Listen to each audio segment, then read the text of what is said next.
Welcome, friends, to the Reality of Health podcast. Are you afraid of that invisible thing that could just take you out at any time? So many people are. But I'm going to question that narrative right here, right now. And I'm going to say, no such thing as infectious diseases. No one's ever proven them, not even once. I know what you're gonna say, or your friends or your family's gonna say, but Eric, they've proven such and such. Have they? You can cite all you want, but until they can actually prove it, that's a whole different thing. I've talked about this in the past. We will talk about more of this in the future, but as it stands right now, until someone can show a controlled trial of an infectious disease actually infecting one person to another, then it's not true. But Eric, people go meet with other people and then a bunch of people get sick from that. I'm not saying that doesn't happen, but is it from an infection? Is it a virus? Is it a bacteria? Well, let's explore this concept a little bit. Let's get into a little bit of history. Eric, I hate history. It's so boring. Well, if you want to know the truth, sometimes history can reveal this to you. So let's get into it. For most of history, people lived quite naturally. I actually did an episode on how we healed ourselves before the 1920s. So why did so many people die or have so many diseases in the 1800s and the early 1900s, even in the 1700s? People just generally didn't live very long. Why? Well, let's explore the various reasons. If you're a history buff, you'll enjoy this. If you're not a history buff, well, at least you learn something, I guess. First, there was so much overcrowding because people moved into cities. You needed to live someplace, somehow, so landlords would rent you a place that was usually not in very good condition. It was pretty much a moldy or polluted area, so you're constantly breathing in mold and pollution and even poisons. They had so many lung issues back then because they were in places that were polluted. People in rural areas like farms and mountains, all those type of places, they didn't have these problems. And this is the distinguishing factor. Out in nature, people didn't die. In close quarters with a bunch of humans, they did. So basically, people congregated, which created a lot of waste and pollution, and that's what caused their diseases and deaths. They had a lack of plumbing. Sometimes entire streets had to share only one toilet. Could you imagine the condition of that toilet? Oh, that was the grossest thing I've ever heard in my life. Ew, so gross. I would find something else other than that toilet. I'm just saying. Flies and God knows what else. But those flies can get into your home. These kind of conditions would bring so much diarrhea. And actually, what is diarrhea? It's your body expelling poisons or dead and dying garbage. You have to expel it. You got to get it out. Guess where that went? Into the sewage systems, which was all the waterways. They were open channels in the streets, and then it would lay stagnant in cesspools. That can't be a good thing. Oh, and by the way, pigs were rampant in these areas because they would clean up all of the waste. And then, of course, that would create toxic water supplies from everything from factories to animal slaughterhouses, waste in the streets and the back alleys and, well, just about everywhere. During the times of the Black Death, people who lived close to pubs, though, never had issues because they would drink the pub alcohol. Well, the bacteria and yeast and mold that fermented the grains or the hops would also change the water content to alcohol, and which we know alcohol helps counteract the waste product of bacteria. So it was actually a good thing to drink alcoholic beverages back then. Food was generally contaminated. They couldn't refrigerate it, so it would go rotten or it would decompose. Then they would add things like formaldehyde to milk. to keep it from souring. Do you actually think that's a good thing? They had no real fresh fruits or vegetables or good quality meats. Too many people vying for food.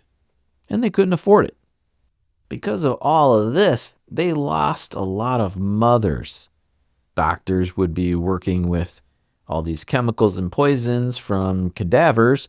Then they would go help give birth. So 1 in 3 mothers died from poisoning of the chemicals from the cadaver. Wow. I mean, just the sheer thought of that. If their babies survived, they usually were malnourished from then on, and then they had to do hard labor during the Industrial Revolution. These children were usually 4 or 5 years old in sweatshops and factories, long hours, terrible conditions. They used heavy machinery. They worked around furnaces. They could be crushed to death, and they were. They had their limbs severed. Some of them were in even more dangerous industries like underground mining.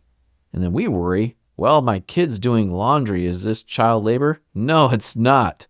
What a terrible childhood. Well, did they actually really have a childhood? Then they were exposed to mercury. And if they weren't, their parents were in the mines and they were exposed to mercury, so then they exposed their children to it, so everybody died of mercury poisoning and diseases associated with mercury. Just kept going around and around. And of course, polluted air is never a good thing. Back then, they had waste in the air as well as grease. So you had lung and chest complaints. Of course, you had open sewage, animal dung, and trash. Did you know in 1858 the British Parliament was suspended so members could go home because it stunk so bad, they actually called it the Great Stink. Oh, even Stink would say that stinks. Yeah. And of course, they had to invent infant formula. So that destroyed breastfeeding. That dropped to 25%. And that caused diarrhea and also typhoid fever, which is just another toxic disease. These formulas were so toxic, the body had diarrhea to flush out the toxic food. That infant formula was made with toxic water. They didn't have, let's call it clean water back then. You know, we didn't have trucks and cars, so you had to use horses and donkeys to transport everything. So, of course, they were everywhere. Animals don't create disease. But if they're dead and rotting, well, yeah, they will. Plus, they used to poop everywhere, which is waste, so you had a lot of pigs trying to clean up all the, well, you know, not a lot of people had running water, so they didn't have things like soap. It was kind of expensive, so they may not have washed their hands or their clothes or utensils and plates. Sometimes they're a little bit dirty, and that wasn't so good. Soap doesn't actually kill bacteria. It's the chemical toxins from the bacteria in our environment. But since they didn't have really the ability to really, let's say, clean everything, you would get these toxins. Or in other words, pollutants were around you all the time, and so everyone thought cleanliness was an issue, when really it's not from what we thought it was. It's from the chemicals produced from bacteria eating up all the garbage, toxins, etc. in and around our food, utensils, toilets, anything you can think of. Good food was hard to come by, so millions of families had malnutrition. They just couldn't get the food that they needed. They would get things like rickets. Malnutrition caused all kinds of diseases, not necessarily always death. They usually died of the medical interventions of those diseases. They had such bad medicine back then. You've heard of things like bloodletting and leeches. How about the fact that they used to inject people with arsenic? Brought to you by Merck. They also gargled with it. That's kind of weird. And of course, they used to kill people in hospitals trying to treat them. The hospitals were breeding grounds of disease. Most of these hospitals had so many rats that the rats would eat the patients. Surely you can't be serious. I am serious. And don't call me Shirley. Are you kidding me? I don't even have the words to describe how some people in the medical profession didn't think this was a problem. It's beyond me. You ought to be ashamed of yourselves. All these people were put through so much stress, it destroyed their mental attitude. Can you imagine living back then like this? We have it so good nowadays. They were in fear of dying. They didn't have enough food. The pollution, the toxicity. You were never actually clean. Your job was monotonous and dangerous, probably also toxic. Never know when you're going to get your next meal. What a horrible way to live. That's pretty tough to be able to have a good attitude every day and enjoy life when your life is like that. Back then, the medical profession could only account for 3.7% of decrease in death from infectious diseases. And remember, there's no such thing as an infection. It's just a poisoning. When you go back even further into the 1800s, it's even less.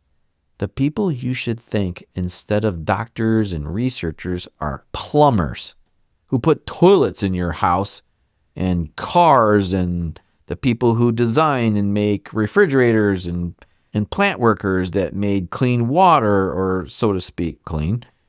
They're the ones that are all the real heroes. And I will say, no, you did not have a disease because of a lack of a vaccine. You do not have a disease because of genetics.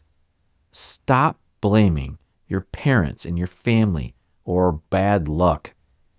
So in future episodes, I will expose to you how many of the diseases that people have died from are just environmental factors that harm humans.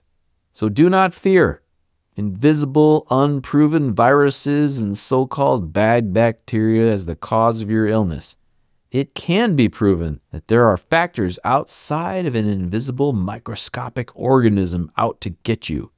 The world is waking up now and realizing they have been sold to believe something that doesn't exist, because they can make a lot of money off of everybody. You may even say they can control all of health. Really appreciate every one of you. I am available for consult if so needed. Just contact me. Thank you for listening. Take care of yourselves.